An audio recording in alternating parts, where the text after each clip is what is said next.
I got so much motherfucking design on right now.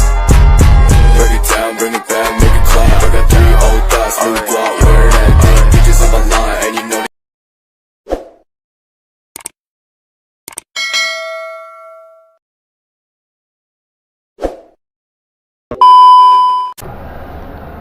Baik, assalamualaikum warahmatullahi wabarakatuh. Perkenalkan, kami dari kelompok 5. Di sini kami akan membuat media pembelajaran menggunakan makromedia flash, yaitu dengan judul interaksi manusia komputer.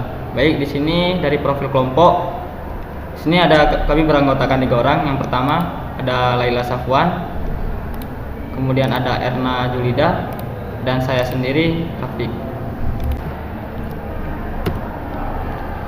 Baik, selanjutnya di sini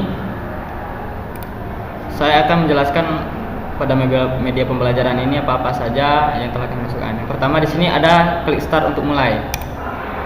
Di sini ada 2 pilihan menu, yaitu menu materi dan profil kelompok. Menu materinya yang pertama ada pengertian IMK, tujuan IMK, ruang lingkup IMK, kemudian bidang studi yang berperan.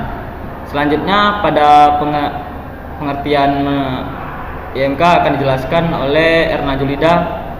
Baik, pada Erna Julida dipersilakan. Baik, selanjutnya di bagian menu materi, kami sudah menyiapkan 4 bagian dalam menu materi. Yang pertama itu pengertian IMK.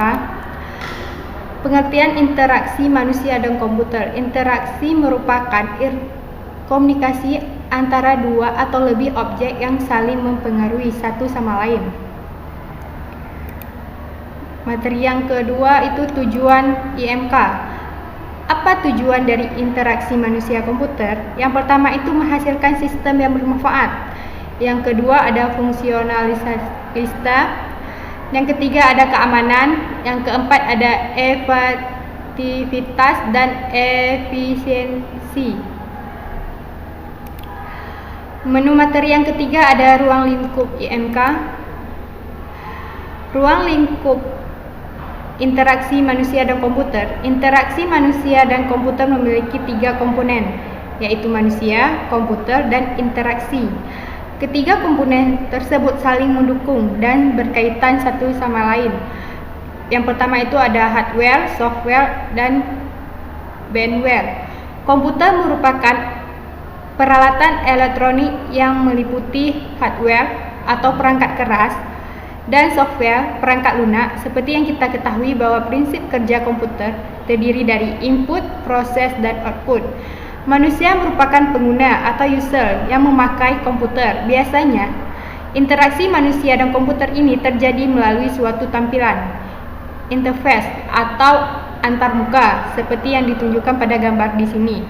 Di bawah ini ada gambar manusia, antar muka pemakai, dan sistem komputer. Selanjutnya materi keempat, bidang studi yang berperan, itu akan dijelaskan oleh Laila Safwan. Selanjutnya ada bidang studi yang berperan, yaitu ada teknik elektronik atau ilmu komputer. Bidang ini membantu memahami perangkat keras dan perangkat lunak yang akan digunakan dalam merancang interaksi manusia dan komputer. Gambar di samping ini merupakan bagaimana si pengguna memahami hardware dan software dalam merancang interaksi manusia komputer. Selanjutnya ada psikologi. Pada bidang ini memberikan pemahaman tentang sifat dan kebiasaan manusia yang berbeda-beda, kemampuan kognitif dalam memecahkan masalah, dan keterampilan motorik pengguna yang beraneka ragam. Selanjutnya ada perancangan grafis dan tipografis. Pada bidang ini memberikan pemahaman tentang pengguna rancangan grafis seperti gambar yang akan lebih bermakna daripada teks atau tulisan. Selanjutnya ada ergonomik. Pada bidang ini pemahaman tentang aspek fisik yang mendukung dalam menciptakan lingkungan kerja yang nyaman, karena manusia bekerja di depan komputer memerlukan waktu yang lama, misalkan bentuk keyboard, mouse, posisi duduk, dan lain-lain. Selanjutnya ada antropologi. Pada bidang ini memberikan pemahaman tentang cara kerja manusia yang kadang berkelompok baik pada waktu dan tempat yang sama maupun berbeda. Kelompok ini biasanya terdiri dari beberapa orang yang mengerjakan tugas sesuai dengan bidang masing-masing. Selanjutnya ada linguistik.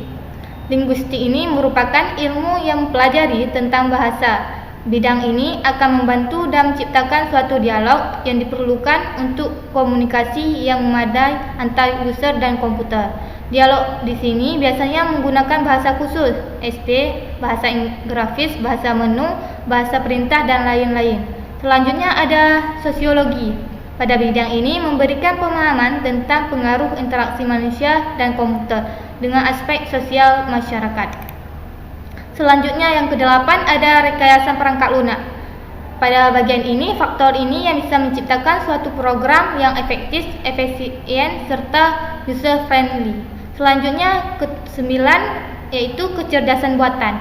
Bagian ini komputer yang bertujuan agar komputer dapat melakukan pekerjaan sebaik yang dilakukan manusia. Faktor ini berperan penting untuk menciptakan suatu sistem yang handal, canggih, dan menyerupai pola pikir manusia. Yang terakhir ada multimedia atau grafika desain. Pada bagian ini, multimedia digunakan sebagai sarana dialog yang sangat efektif antara manusia dan komputer. Dengan adanya multimedia ini, tampilan suatu sistem yang dibuat akan lebih menarik dan lebih mudah dimengerti manusia. Baik, selanjutnya tutorial pembahasan ini cara buatnya akan dibahas oleh kawan saya yang bernama Raffi. Ini adalah Baik, di sini saya akan menjelaskan tutorial cara pembuatannya. Yang pertama, jangan lupa pada bagian scene ini kita menambahkan scene. Oke. Di sini karena saya sudah memiliki scene-nya, berarti kita hapus saja. Oke, selanjutnya kegedean 75%.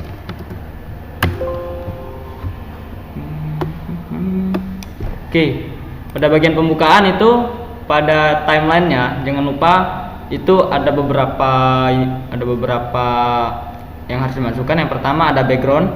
Ketika diklik background maka akan langsung mengarahkan ke backgroundnya. Kemudian teksnya. Kemudian ada loading tuh ini. Lalu selanjutnya bagaimana pada scene pembukaan langsung masuk ke dalam scene mulai.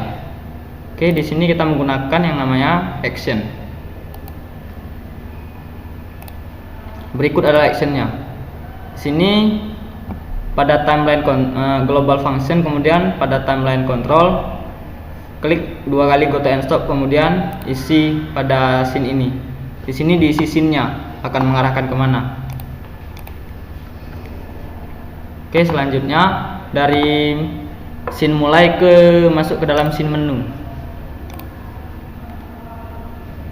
Oke, di sini kita klik pada buttonnya karena di sini pada saat diklik button maka dia akan mengarahkan ke scene berikutnya, itu scene menu. Query-nya agak sedikit berbeda. Yang pertama di sini adalah on release go to end stop ke dalam menu. Oke.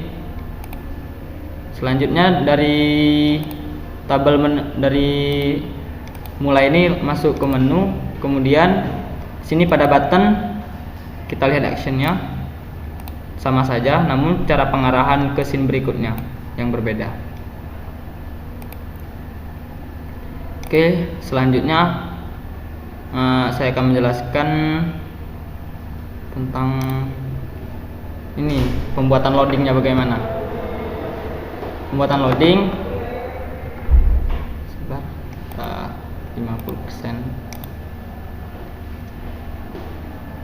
Oke, bagian loading itu kami menggunakan Restyle tool R, kemudian klik loadingnya, ambil ke bawah seperti ini, klik gini.